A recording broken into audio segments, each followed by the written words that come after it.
আধ্যাত্মিক পথে অনুরাগ সবার হয় না, এবং আধ্যাত্মিক পথে আসার যে কারণ সেটা সবার কিন্তু আলাদা আলাদা হয়। বেশিরভাগ মানুষ আধ্যাত্মিক পথে আসে কোনো না কোনো আঘাত বা কষ্ট পেয়ে। সে ভাবে যে আমার কষ্টটা যদি এই পথে যদি কষ্টটা নিবৃত্তি হয়, সেই আশায় কেউ কেউ আসে। কেউ কেউ এমনি কৌতূহল বশত আসে যে দেখি কি হয়। কেউ কেউ আসে যে এই পথে কোন জায়গাগুলোতে ভণ্ডামি রয়েছে সেগুলো আমি বার করে মানুষের কাছে তুলে ধরবো, সেই জন্য অনেকে আসে। খুব কম মানুষ কিন্তু আধ্যাত্মিক পথে অনুরাগ নিয়ে এই পথে আসে। তো আমি যখন ভগবানের কাছে তার কৃপায় যখন যাই, আমার সত্যি কথা এইগুলোর মধ্যে কোনোটাই ছিল না, কারণ আমার বয়স তখন খুব ছোট ছিল। এত কিছু ভাবা বা এত কিছু ডিসাইড করে যে যাব, সেই বয়সটা আমার তখন ছিল না, ম্যাচুরিটিটাও ছিল না।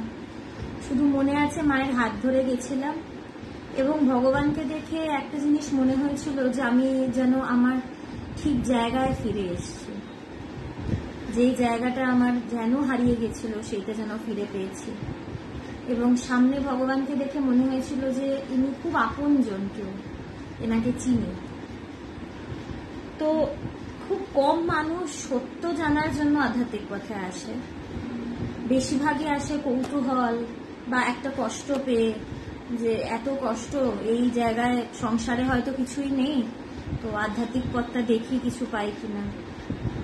আবার কেউ আর একটা থাকও আছে, তারা আসে ঐশ্বর্যের জন্য, যে আমার এইটা দরকার ওটা দরকার, নিজের কামনা বাসনা, সাংসারিক বা জাগতিক কামনা বাসনা পূরণ করার জন্য তারা আসে। এই জন্য অনেক জায়গায় দেখেছি যে গুরুর কাছে গিয়ে সব জাগতিক প্রশ্ন জিজ্ঞেস করছে।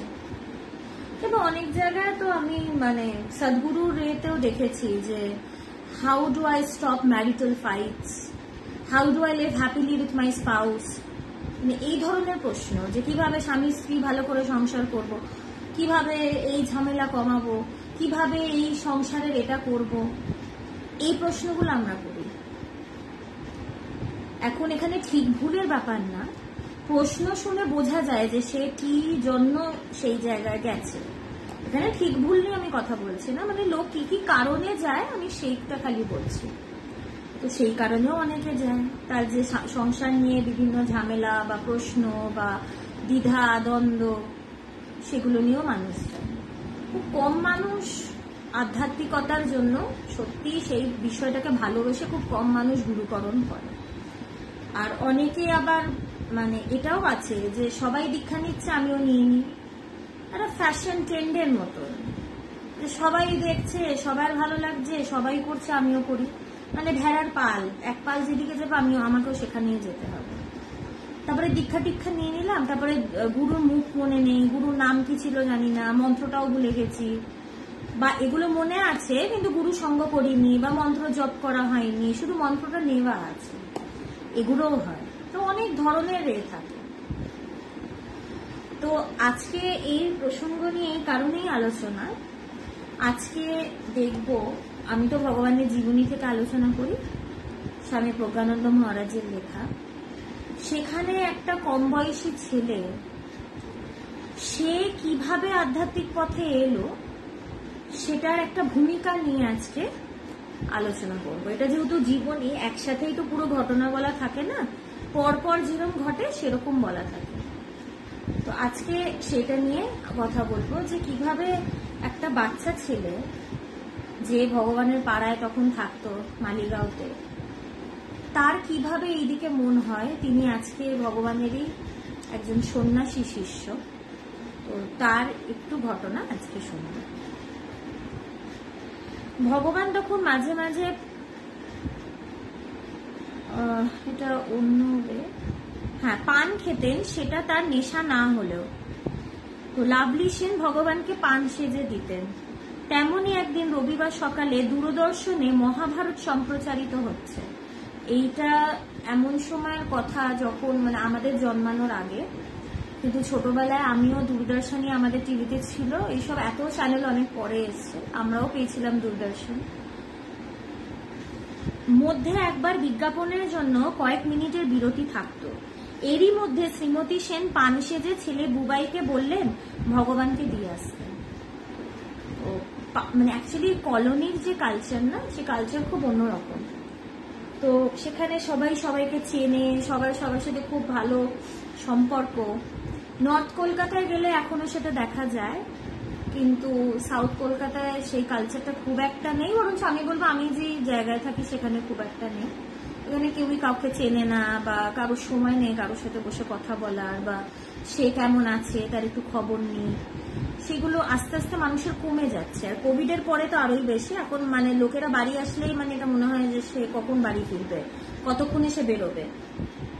তো এই কালচারটা কলোনিতে আর আগে এটা ভীষণভাবে দেখা যেত, যে সবাই সবার সাথে বসে কথা বলছে, কেউ কেউ বাড়িতে কিছু রান্না হলো সেটা অন্য একজনের বাড়িতে দিচ্ছে। তো ভগবান মাঝে মাঝে পান খেতেন, তাই মানে সেই এখন যিনি স্বামীজি তার মা, তিনি মাঝে মাঝে ভগবানকে পান সেজে দিতেন, এবং তার ছেলেকে বলতেন, তার পূর্বাশ্রমের নাম বুবাই, তার ডাক নাম। ওই সময় মানে ভগবানের কাছে না একটা ডাক নামের চল আছে। মানে বেদান্ত সোসাইটিতে যারাই ছোটবেলা থেকে যাচ্ছে, বা এমনি খালি ছোটরা না এমনিও, তার যদি কোনো ডাক নাম থাকে তার ভালো নামটা আর জানার কোনো উপায় হয় না, ডাক নামেই তাকে সবাই জানে চেনে। তো ডাক নামের চলটা খুব আছে। তো অনেকেই যারা এখানে ভগবানের কথা শুনে ভগবানকে দেখতে গেছেন, সেখানে ত্রিশিতা সুদেশনা খুব কমই শুনেছেন, সেখানে আমাদের ডাকনামগুলোই তারা শুনেছে। এই জন্য প্রথম অনেক সময় তারা চিনতেই পারেনি যে এরা কারা, পরে জেনেছে একই, খালি ডাকনাম আর কি। তো তার ছেলেকে বলতো যে তুই গিয়ে কাকুকে পানটা দিয়ে আয়। সেই সময় সব কাকু জেঠু যার সাথে যেরকম সম্পর্ক। তো সে দূরদর্শনে মহাভারত সেই সময় হতো, সেই মহাভারত আমিও দেখেছি। তো এবার মাঝখানে ব্রেক হতো কিছু মিনিটে, তখন সে দৌড়ে দৌড়ে গিয়ে পানটা দিয়ে চলে আসবে। মানে সে ওখানে দাঁড়াবেও না, মানে মহাভারত মিস হয়ে যাবে, তো সেটা তো আর ভাবাই যাচ্ছে না। প্রথম দিকে বুবাই যেতে রাজি না হলেও শেষে বিরতির মধ্যে কাকুকে পান দিয়ে ফিরে আসবে দৃঢ় বিশ্বাসে সে যেতে রাজি হল। তো প্রথমে যেটা মারা হয়তো কিছুটা দেখছি টিভিতে, তখন যদি বলে এটা কর ওটা কর, সব প্রত্যেকটা ছেলে মেয়ে বিরক্ত হয় যে এখন পাচ্ছি না, তুমি করে নাও, পরে দেখছি। তো তিনিও সেইভাবেই বলতেন, বুবাইও মাকে তাই বলতো, আমি পারবো না, তুমি গিয়ে দিয়ে আসো, আমাকে বারবার পাঠাও কেন। তো কারণ তার মহাভারতটা খুব প্রিয়, মানে সেটা যেন মিস না হয়ে যায়। তো তারপরে মায়ের অনেক বলাতে ভাবলো যে ঠিক আছে, যখন ব্রেক হবে দৌড়ে যাব, দৌড়ে চলে আসবো, পাড়ার মধ্যে গিয়ে পানটা দিয়েই চলে আসবো। সে ভগবানের বাড়ি গিয়ে দেখে সব নিস্তব্ধ, স্থির হয়ে আছে, চারদিকে এক থমথমে অবস্থা পরিব্যাপ্ত। তো এমনি সময় যখন আমরা কারোর বাড়িতে যাই, তখন কি দেখি একটা হইহুল্লোড়, মানে কি কথাবার্তা চলে, নয় বাড়ির লোক তাদের নিজেদের মধ্যে কথা বলছে, নয় টিভি চলছে। এখন যখনই দেখি নিস্তব্ধ, বুঝতে হবে হয়তো কোনো বয়স্ক কেউ থাকে বা বাড়িতে কেউ নেই। তো বুবাই তো সে তো জানে যে ভগবানের ঘর কিরকম, তিনি কথা বলেন, তার গলা, তার বাচন ভঙ্গি, তার ঘরে সবসময় লোকজন যাওয়া আসা করে। এখন গিয়ে সে থমকে গেছে যে এত নিস্তব্ধ, কোনো আওয়াজ নেই, যেন তো থমথমে ব্যাপার চারিদিকে। আর এমন সময় গেছে তখন এটা হওয়ার কথা না। এটা তো নয় যে সে রাতের অন্ধকারে, সে রাত্রি 12টা 1টার সময় গেল, তখন সবাই ঘুমিয়ে পড়েছে, একটা থমথমে ব্যাপার। এমন সময় গেছে যখন সেটা হওয়ার কথা নয়। তার কাকুকে সে দেখতে পেল না, দেখলো প্রদীপ রায় বাইরের ঘরে চুপ করে বসে আছে। তো সে কাকুকে দেখতে পেল না, তো সে বাইরে, প্রদীপ কাকু তিনি এখন আমাদের বেদান্ত সোসাইটির ভাইস প্রেসিডেন্ট, তো তিনি ভগবানের অনেক পুরনো সঙ্গী। তো সে কাকুকে খুঁজছে, কাকু কোথায়। তো কাকুকে দেখেনি, রেখেছে মানে তার প্রদীপ কাকু, সে বাইরে, মানে আমার মনে হয় স্বামীজিরা প্রদীপ দাদা বলে, আমার কাকু হয়, তাদের দাদা হয়। তো তার প্রদীপ দাদা বাইরে বসে আছে, চুপ করে বসে আছে। সে জিজ্ঞেস করলো কাকু কোথায়। জিজ্ঞেস করাতে প্রদীপ রায় তাকে চুপ করতে বলে ফিসফিস করে বললেন ভগবান সমাধিতে। তো এখন সে তো জানে না, সে ছটপটে, কম বয়স হলে যা হয় একটা এভাবে জিজ্ঞেস কাকু কোথায়, তখন চুপ করে বলছে, চুপ আসতে বলছে, ফিসফিস করে বলছে যে সে সমাধিতে। বুবাই জীবনে প্রথম সমাধি কথাটা শুনল। আমরা বেশিরভাগ মানুষ সমাধির কথা শুনিনি, জানি না সেটা কি। যারা জানি তারা জানি সমাধি মানে হচ্ছে যখন কেউ মরে যায় তাকে মাটি চাপা দেওয়াটাই হচ্ছে সমাধি। তো এর বাইরে আমরা সমাধি কি সেটা জানি না। তো যত বেদান্ত চর্চা করব তত অনেক শব্দ বা অনেক অবস্থার কথা জানবো যেটা আগে শুনিনি বা জানিনি।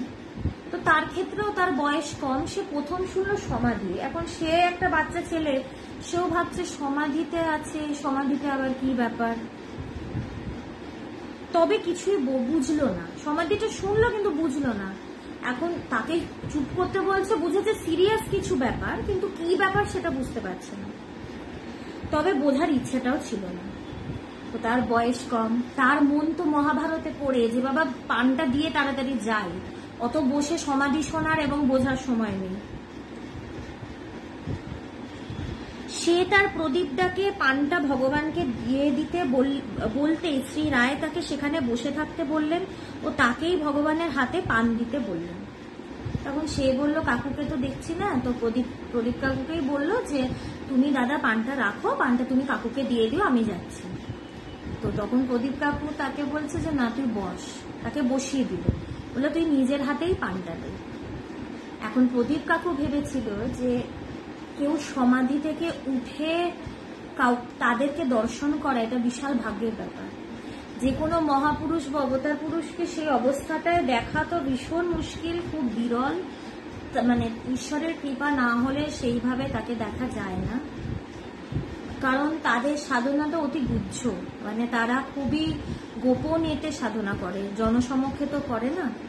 তো এটা দেখা খুবই ভাগ্যের ব্যাপার।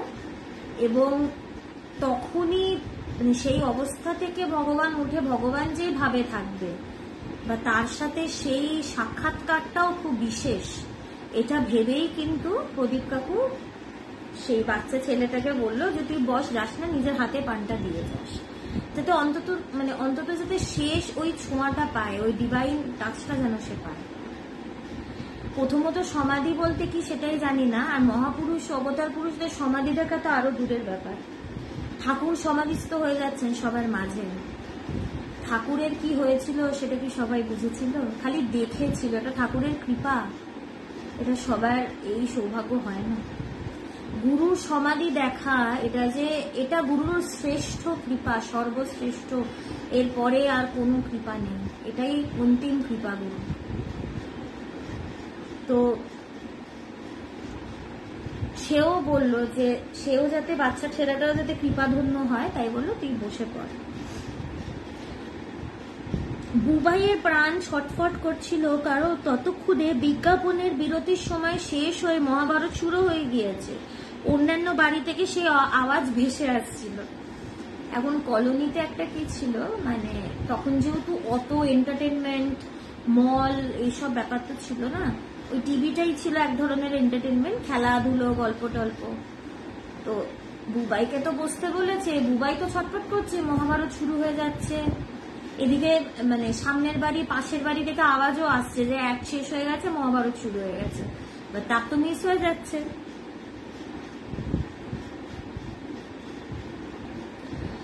তাই সে আবার প্রদীপ রায়কে বলতে যেতেই শ্রী রায় তাকে থামিয়ে দিলেন। অজ্ঞতা বুবাই ভেতরের ঘরের দরজার সামনে চুপটি করে বসে রইল। তা আবার বলতে গেছে যে দাদা আমি যাই, এবার কথা শুনিনি, তাকে বসিয়ে দিয়েছে, সে তো বাইরের ঘরে বসে আছে। এভাবে বেশ কিছুক্ষণ অতিবাহিত হয়ে যখন মহাভারত শেষ হবার মুখে হঠাৎই দরজা খুলে বেরিয়ে এলেন ভগবান। তো মহাভারত প্রায় শেষ, বুবাইয়ের তো মন প্রাণ ভেঙে গেছে যে তার মহাভারত দেখা হলো না, প্রায় শেষ হয়ে গেল। এবং যখন শেষ হচ্ছে তখনই ভগবান বেরিয়ে এলেন দরজা খুলে। বুবাইকে এভাবে মেঝেতে বসে থাকতে দেখে ভীষণ খুশি হয়ে তাকে জড়িয়ে ধরলেন। হঠাৎ করে যখন দেখেছে যে সেই বাচ্চা ছেলেটা বসে আছে, তাকে খুশি হয়ে জড়িয়ে ধরলেন। কেন? বাইরে বসে থাকতেই পারে, তাকে দেখে জড়িয়ে ধরার তো কিছু নেই, বলতে পারে ও তুই এসছিস, আয় আয়, এইটুকুই তো বলতে পারে যে চলে আয়, ভেতরে আয়। কিন্তু ধরে খুশি হয়ে জড়িয়ে ধরলেন দেখে। ভগবানের পর প্রদীপ কুমার রায়কে বললেন, আরে ও এখানে এভাবে বসে আছে। এখন প্রদীপ রায়ও তো নিশ্চয়ই ভাবছে যে ছেলেটাকে জড়িয়ে ধরলো, তো ভগবান তখন বলছে যে ও এখানে বসে আছে, ওর তো এই সময় এখানে থাকার কথা ছিল না। সত্যিই তো বুবাইয়ের তখন সেই সময় ওখানে থাকার কথা ছিল না, সে পানটা দিয়ে তার বাড়ি ফিরে যাওয়ার কথা। কিন্তু যেই সময় ভগবানের সমাধি হচ্ছে সেই সময় সে সেই জায়গায় উপস্থিত। এটা ঈশ্বর কৃপা, গুরু কৃপা ছাড়া এটা সম্ভব না। বললাম না, তাদের সমাধি দেখা বা তাদের অনুভূতি, তাদের সেই আধ্যাত্মিক দেখা, এটা বিশাল ব্যাপার, এটা চারটিখানি কথা না। ঠাকুরের সমাধি যারা যারা দেখেছিল সেই সময় যেই ছেলেরা ছিল, প্রত্যেকজন পরবর্তীকালে তারা কোনো না কোনো এতে বড় হয়েছেন, তারা কোনো না কোনো ভাবে মহাপুরুষ হয়েছেন বা কিছু না কিছু ভাবে তারা বড় হয়েছেন। এটা খুবই বিশেষ ব্যাপার। তো ভগবানও তাই ভাবলেন যে ওই ছেলেটা এখানে আছে এই সময় যখন তিনি সমাধিতে, নিশ্চয়ই এটার কোনো ব্যাপার আছে। তো তখন বলছে ওর তো এই সময় এখানে থাকার কথা নয়, এ এখানে এলো কি করে? ওর তো এই সময় এখানে থাকার কথা না, এখানে এলো কি করে? আজ আমার খুব গভীর সমাধি হয়েছে এবং এ সময় ঘরে কেউ আসতে পারে না, ও যখন আসতে পারলো, প্রদীপ লিখে রাখো এই ছেলে এরকম থাকবে না, ও পাল্টে যাবে, দেখে নিও। এটা ভগবান বলেছিলেন 1989-এ, যে যখন একজন মহাপুরুষ বা অবতার পুরুষ সমাধিতে থাকে তখন সেই সময় কেউ থাকতে পারে না।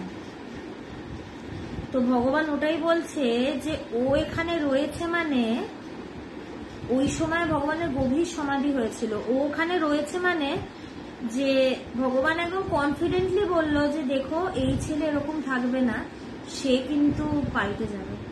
আর কনফিডেন্টলি বলেছে সে কিন্তু পাল্টেই যাবে, তুমি দেখে নিও, ও পাল্টে যাবে, দেখে নিও। সেই সময় বুবাই ছিল হয়তো স্কুলে পড়তো, ক্লাস 12-এ দুষ্টুমি করতো, এ করতো, তাকে দেখে তার শুধু বসে থাকাতে ভগবান বলল যে তুমি একদিন দেখে নিও, ও পাল্টে যাবে, এরকম থাকবে না, তুমি দেখে নিও।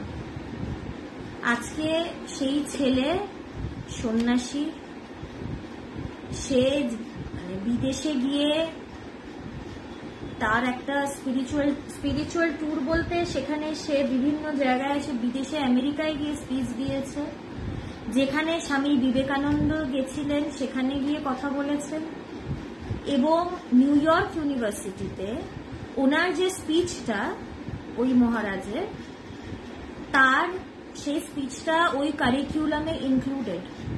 বাচ্চারা ওই স্পিচটা পড়ে পড়াশোনা করে এবং সেটা দিয়ে পরীক্ষা দেয়। তার আগে নাম ছিল বুবাই, আজকে তিনি সন্ন্যাসী হয়েছেন, আজকে তার নাম স্বামী প্রবুদ্ধানন্দ মহারাজ। সেই সময় ভগবান যে কথাটা বলেছিলেন সেইটা কিন্তু পরে ফলেছে। ছেলেটার কিন্তু সমাধি টমাধির দিকে বুবাইয়ের তখন কিন্তু কোনো ইন্টারেস্ট নেই, তার মন মহাভারত।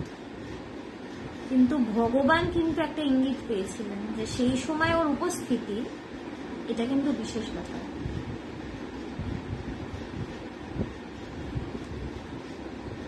তো আমি কেন আজকের টপিকটার নাম এইটা রেখেছি যে আধ্যাত্মিক পথের প্রতি অনুরাগ। বুবাইয়ের কিন্তু শুরুতে অনুরাগটা ছিল না, অনুরাগটা হয়তো বাইরের দিকে ছিল না, ভেতরে ভেতরে হয়তো ছিল, সে নিজেও সেটা টের পায়নি। কিন্তু ভগবানের কাছে আসার ফলে সেটা কিন্তু প্রকাশিত হয়েছে, সেটা ভগবান খুঁচিয়ে খুঁচিয়ে বার করেছে।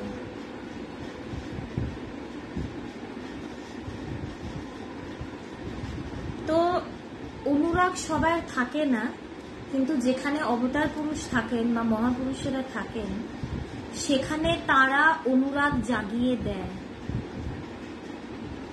তাই এটা ভেবে খারাপ লাগার কোনো কারণ নেই যে আমার তো অনুরাগ নেই বা ভেতরে আসছে না। যেখানে মহাপুরুষরা থাকেন, অবতার পুরুষেরা থাকেন, সেখানে কিন্তু তারা জাগিয়ে দেয়, তারা নতুন করে তৈরি করে দেয়। আমি যেমনি নিজের কথাই বললাম, আমি কোনো অনুরাগ নিয়ে ভগবানের কাছে যাইনি, খালি মা বললো একটা আশ্রম আছে চল, খালি মায়ের হাত ধরে চলে গেছি। বাকি যতটুকু যা আপনারা দেখছেন সব ভগবানের কাজ, ভগবানের কৃপায়, ভগবানের কলকাঠি তিনি নাড়িয়েছেন, কলকাঠি তিনি নাড়িয়েছেন।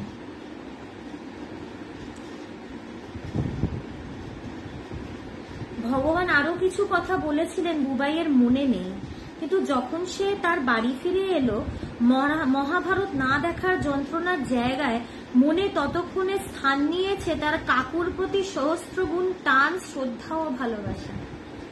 এখন বুবাই তো এইটা সংকল্প করে গেছিল যে পানটা দিয়েই চলে আসবে, আর এদিক ওদিক তাকাবো না, কিন্তু সেটা না করে এখন তিনি কিন্তু প্রদীপ কাকুর হাতে পানটা ধরিয়ে চলে আসতে পারতেন।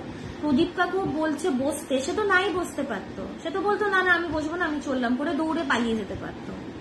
সেকেন্ড টাইম বলতে গেল, তখনও কিন্তু তাকে থামিয়ে বসিয়ে দিল, তারপরেও কিন্তু সে উঠে চলে যেতে পারতো, কিন্তু সে সামহাও পারেনি।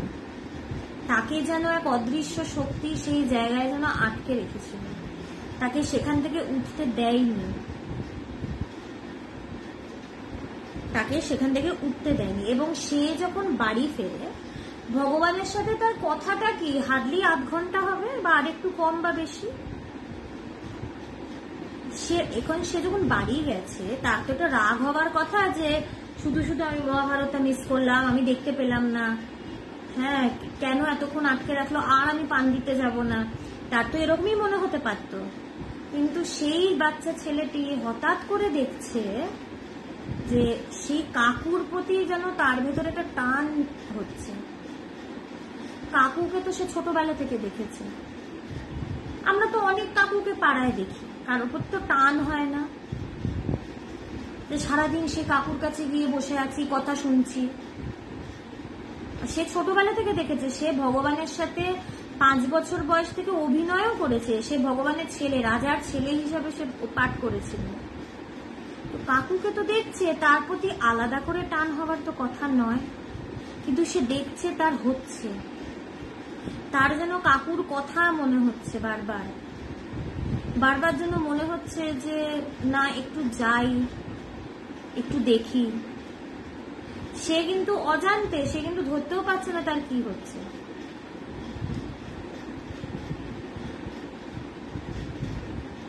এই ভালোবাসা তাকে কোথায় নিয়ে যায়, তার লেখা থাকবে ভবিষ্যতের গর্ভে। ভবিষ্যতের গর্ভটা তো আমি বলেই দিলাম, যে গর্ভে জন্ম নিয়েছিল আর এক সন্ন্যাসী শিষ্য ভগবানের, স্বামী প্রবুদ্ধানন্দ মহারাজ।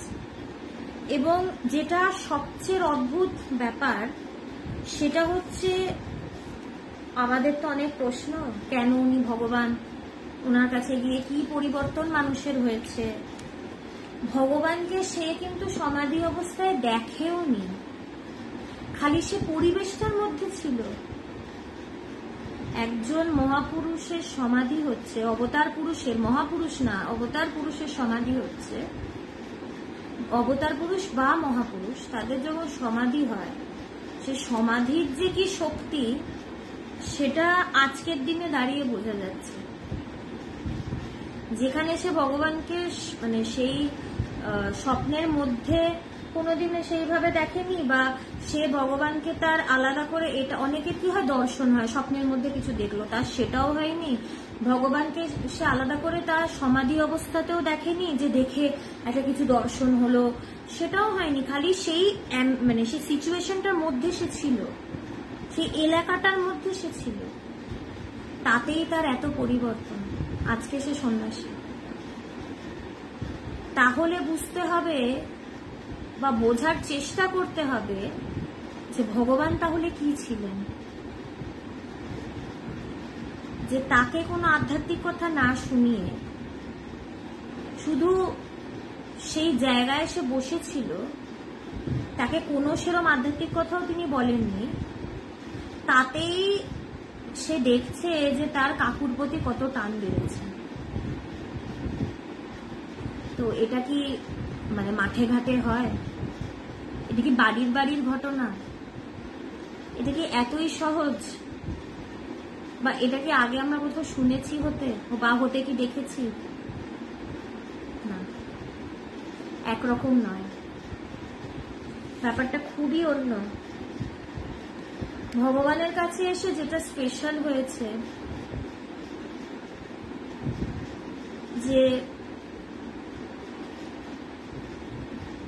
যেটা স্পেশাল যে ব্যাপারটা ঘটেছে, ভগবানকে কিন্তু বেশি যে করতে হয়েছে তাও না।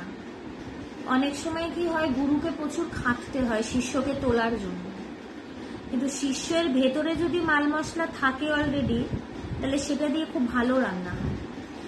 এখন এক ধরনের পরোটা বানানো হচ্ছে নিজে মেখে টেখে পুর দিয়ে বেলে সেকে তারপরে দেওয়ার, আবার এক ধরনের পরোটা হয় কি রেডিমেডই আসে, শুধু সেটাকে খালি একটু সেঁকে দিলেই হয়ে যায়। তো তার কাছে সেই সময় যে স্বামীজিরা যখন গেছিল, তারা কি ছোট ছোট বাচ্চা স্কুলে কলেজে পড়ে, তাদেরকে একটু সেঁকে দিয়েই হয়ে গেছে কি, তাদেরকে অত আটা টাটা মেখে অত কসরত করতে হয়নি। আর ভগবানের ক্ষেত্রে তার কাছে যদি কেউ মুমুক্ষুত্ব নিয়ে নাও আসে, যদি ঈশ্বরকে জানার কামনা বাসনা নিয়ে নাও আসে, ভগবান তার ভেতরে তার অজান্তে বা জানতে, বেশিরভাগই অজান্তে, কখন যে সে দেখবে তার ভেতরে ঈশ্বরের প্রতি টান হয়ে গেছে সে নিজেও বুঝবে না। আর ভগবানও যে মুখে বলছে তা নয়, ভগবানও যে মুখে বলছে তা নয় যে তোমার এটা করতে হবে, তুমি ঈশ্বরের প্রতি টান বাড়াও। বলতেন, কিন্তু বলাতেই তো হয় না। একজন টান বাড়াতে বললো আমার টান বেড়ে গেল, ওইভাবে তো হয় না। ভগবান খালি বলতেন না, তিনি টানটা বাড়াতেন। ভগবানের কাছে সহজ, তিনি মুমুক্ষুত্ব তৈরি করতেন, তিনি অনুরাগ, আধ্যাত্মিক পথের প্রতি অনুরাগটা তিনি জাগাতেন।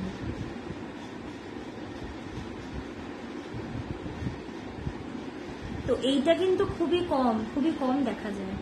তাই ভগবানের কাছে এসে না, মানে ভগবান একবার তার এক ভক্তকে বলেছিল যে তুই যদি সাঁতরে পার হতে না পারিস, তোর যদি কষ্ট হয় বলিস, আমি এমনি সাঁতারটা শেখাচ্ছি, এইভাবে ব্রেস্ট স্ট্রোক দিতে হয়, এইভাবে ব্যাক স্ট্রোক দিতে হয়, এইভাবে বাটারফ্লাই স্ট্রোক হয়, এইভাবে প্যাডেলিং করতে হয়, এইভাবে ফ্লোট করতে হয়, আমি সবই শেখাচ্ছি।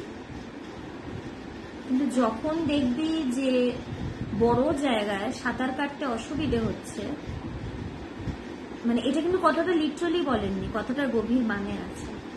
মানে জগৎ কি ভবসাগর, যখন দেখবি আমরা কি সেখানে সাঁতার কাটতে জানি না বলে ডুবে যাই, হাবুডুবু খাই। কিন্তু আধ্যাত্মিকতা কি, আধ্যাত্মিকতা ভেসে থাকতে সাহায্য করে। বা সাঁতার কেটে যেই জায়গায় কারেন্টটা কম বা যেই জায়গায় উথাল পাথাল কম, পাড়ে ফিরে যেতে সাহায্য করে। আমরা তো সেই পাড় থেকে অনেক দূরে চলে এসেছি, নিজের স্বরূপ সেই ব্রহ্ম বা আত্মা থেকে অনেক দূরে সরে এসেছি। তো বেদান্ত কি করে, পাড়ে পৌঁছাতে সাহায্য করে। তো ভগবান তো সাঁতার কাটতে শিখিয়েছি, ভগবান এটা বলছিলেন। তারপরে বললেন যে যদি কোনোদিন দেখিস যে সাঁতার কাটতে অসুবিধে হচ্ছে, তাহলে বলিস আমি তোকে আমার কাঁধে তুলে পার করে দেবো। ভগবান এই কথাটা বলতেন। সত্যি কথা, তার কাছে কৃপা বাতাসটাও তিনি দিয়েছেন। নৌকার যে অ্যাঙ্কার হয়, খুঁটিটা, সেটাও তিনি খুলে গুটিয়েছেন, পালটাও তিনি তুলেছেন, নৌকা দাঁড়বে তিনি নিয়ে গিয়ে পার করিয়ে দিয়েছেন আমাদেরকে। খালি এবার আমাদেরকেও তিনি কোলে তুলে নিয়ে গিয়ে নৌকায় বসিয়েছেন, আমাদের কিচ্ছু করতে হয়নি। আমরা কিচ্ছু করিনি, মায়েরই বলছি, কোনো কিচ্ছু করিনি। যুগ যুগ ধরে কত মানুষ তপস্যা করে, আমরা কিচ্ছু করিনি, গুরুর কৃপা। কিন্তু কিছু করিনি বলে কিছু করতে হবে না তা না। ভগবানের কাছে আগে সিদ্ধি, তারপরে সাধনা, উল্টোটা। এখানে আগে ভগবানের কৃপা সিদ্ধিটা হয়ে যায়, তারপরে সে বসে যে কি সিদ্ধি হলো সেটা বোঝার জন্য, সিদ্ধিটাকে যত্ন করে রাখার জন্য সে সাধনায় বসে। তো এখানে ভগবানই আধ্যাত্মিক পথে টেনে এনেছেন, ভগবানই অনুরাগ জুগিয়েছেন, ভগবানই পথের শেষ অবধি, এই পথের তো শেষ নেই, শেষ অবধি নিয়ে যাচ্ছেন, চলতেই থাকবে অনন্ত পথ, অনন্ত পথ। তো এতটা তিনি করেছেন।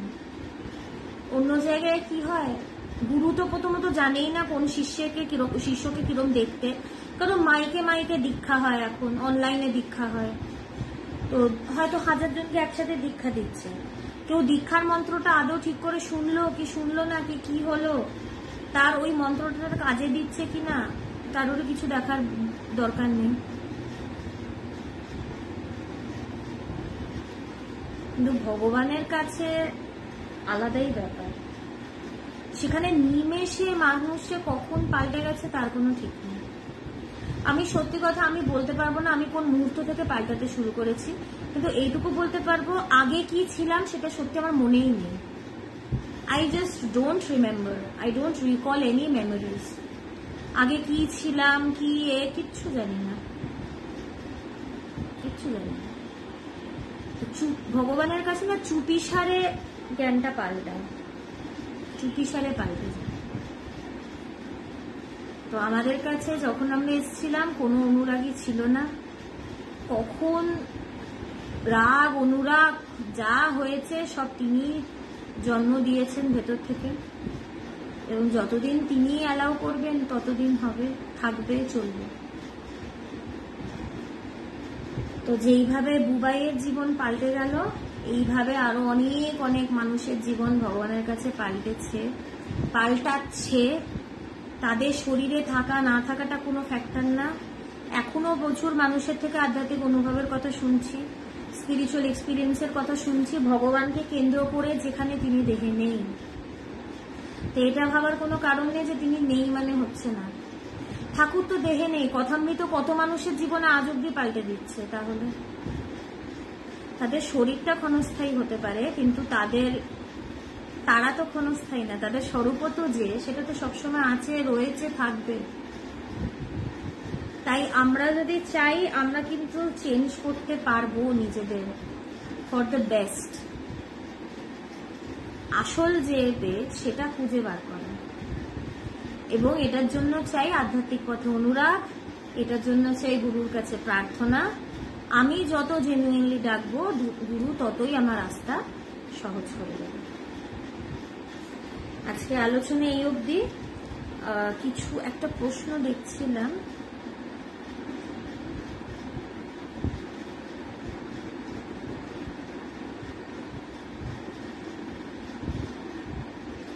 হ্যাঁ সুপ্রীতি দি, ঠিকই সুপ্রীতি দির সাথে বেশ কয়েকদিন হলো আলাপ হয়েছে, এবং আমাদের সামনাসামনি দেখা হবারও সুযোগ সৌভাগ্য দুটোই হয়েছে। এবং আপনারা যারা আছেন সুপ্রীতিদির কমেন্টে একটু পড়বেন, ওনার এক্সপিরিয়েন্স, উনিও ভগবানকে চোখে দেখেননি, কারণ উনি যে সময় এসেছিলেন উনি খুবই অসুস্থ ছিলেন, কিন্তু দেখার অপেক্ষায়ও কিছু পড়ে থাকেনি আর কি। উনি যেটা লিখেছেন আমি একবার পড়ছি, আমি তো চোখে দেখিনি, তাতেও যেভাবে পাল্টে গেলাম ভাবিনি কখনো এমনটা ঘটবে। জয় ভগবান, চোখের দেখা পেলে একটু মনের বাসনা মিটতো, এই যা চোখে দেখার বড় ইচ্ছা ছিল, হতেও পারে চোখে কোনোদিন দেখেও নিলে। তিনি যে কখন কিভাবে কাকে দেখা দেয় বলা খুব মুশকিল। এটা একটা কথাই আছে যে God works in mysterious ways. তিনি কখন কিভাবে তাকে দেখা দেবে এটা কিন্তু বলা যায় না। আমার ভেতরে যেন চাহিদাটা আমি ধরে রাখি, এবং চাহিদাটা এমন হবে যে তাকে না দেখে আমি থাকতেই পারছি না বা থাকতেই পারবো না। এই ব্যাকুলতা আসলে সঙ্গে সঙ্গে তিনি হাজির হবেন চোখের সামনে।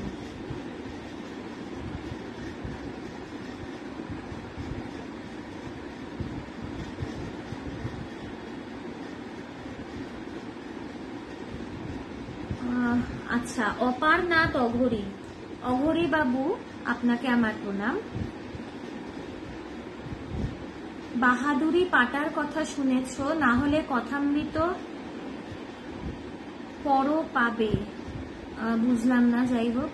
বর্তমান কোনো বাহাদুরি পাটা নেই, সমাধির ক্রম জানো?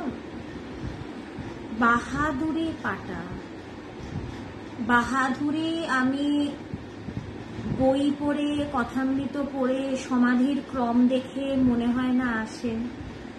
আমার বাহাদুরি, আমার কাওয়ার্ডিস, আমার ভয়, ভালোবাসা সবকিছু তার হাতে আমি ছেড়ে দিয়েছি। আমার বুকে কোন পাটা আছে আমি জানি না, আমি তার হাতের পাঠা এইটুকু আমি জানি, এর বেশি আমি বলতে পারবো না। আমার বুকে কি পাটা বা এই যুগে কে কি আছে আমি জানি না, আমি তার হাতের পাঠা হয়ে থাকতে চাই। বলিটা দিয়েছেন, তার কৃপা, এটা মাথাটা তার হাতে থাকুক, এর বেশি আমি বেশি কিছু জানতে চাই না। আমার এত ক্যাপাসিটি নেই। ক্যাপাসিটি হলে হয়তো আস্তে আস্তে সমাধির ক্রম, সমাধির নানা প্রকার সবই তিনি জানান দেবেন। নিজে থেকে জানার কোনোদিন সাহস করি না, নিজের বুদ্ধি দিয়ে জানতে গেলে ভুল হয়ে যাবে। তিনি যদি কোনোদিন কৃপা করে কিছু জানান তাহলে জানবো, তার উপরে ছেড়ে দিয়েছি।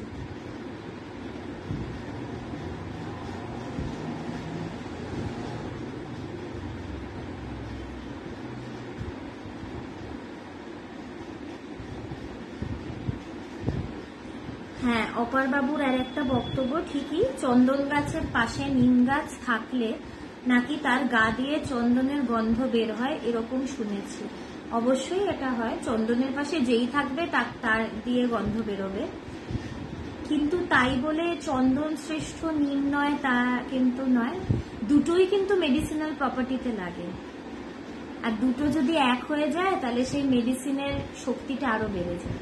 মানে এটা আমি একটা নিজের একটা বক্তব্য রাখছি আর কি।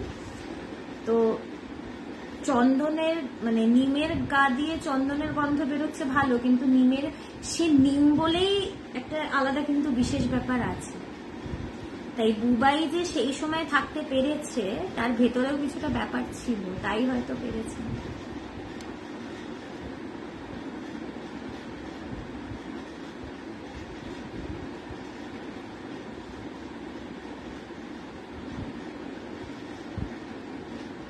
আপাতত আর তো কিছু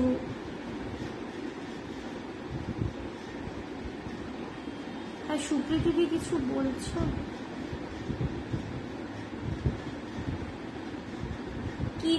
কি বলবো বলো? আসলে আমাদের জন্য কিছুই না, সত্যি কথা। অনেকেই বলে যে তোমাদের জন্য ভগবানকে দেখেছি বা কিছু, এটা আমাদের সৌভাগ্য, এটা আমাদের ওপরে তার কৃপা যে তিনি তার কথা বলতে আমাদের সুযোগ করে আমাদেরকে দিয়ে তার কথা বলাচ্ছেন, এটা আমাদের সৌভাগ্য।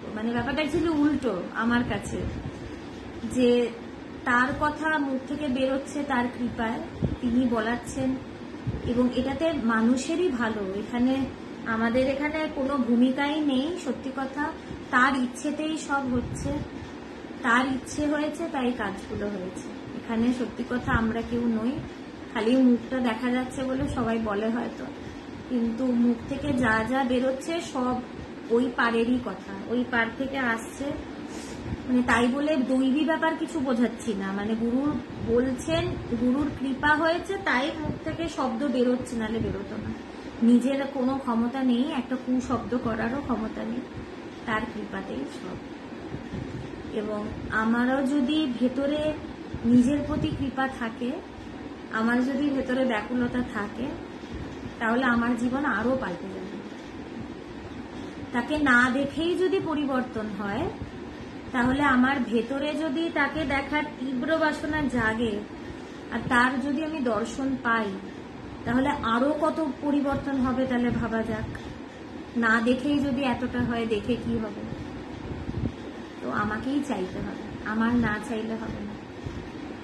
আমার যদি এইটা থাকে, হ্যাঁ দেখলে ভালো হতো, এটা না, দেখতেই হবে যেভাবে হোক। তারা তো শুধু শরীরটা নয় না, যেভাবে হোক দেখতেই হবে। তাকে না দেখে আমি থাকতে পারবো না। এইটা হলে, এটা যে মুহূর্তে আসবে সঙ্গে সঙ্গে তাকে দেখতে পাবো, যেভাবে হোক, যে রূপে হোক তাকে দেখবো। আজকে এই অবধি রাখছি। আমাদের সবার যেন এই পথের প্রতি অনুরাগ হয়, আমরা সবাই যেন এই পথের শেষ অবধি দেখতে পারি, এই প্রার্থনা জানিয়ে আজকের আলোচনা শেষ করছি। সবাই খুব ভালো থাকবেন।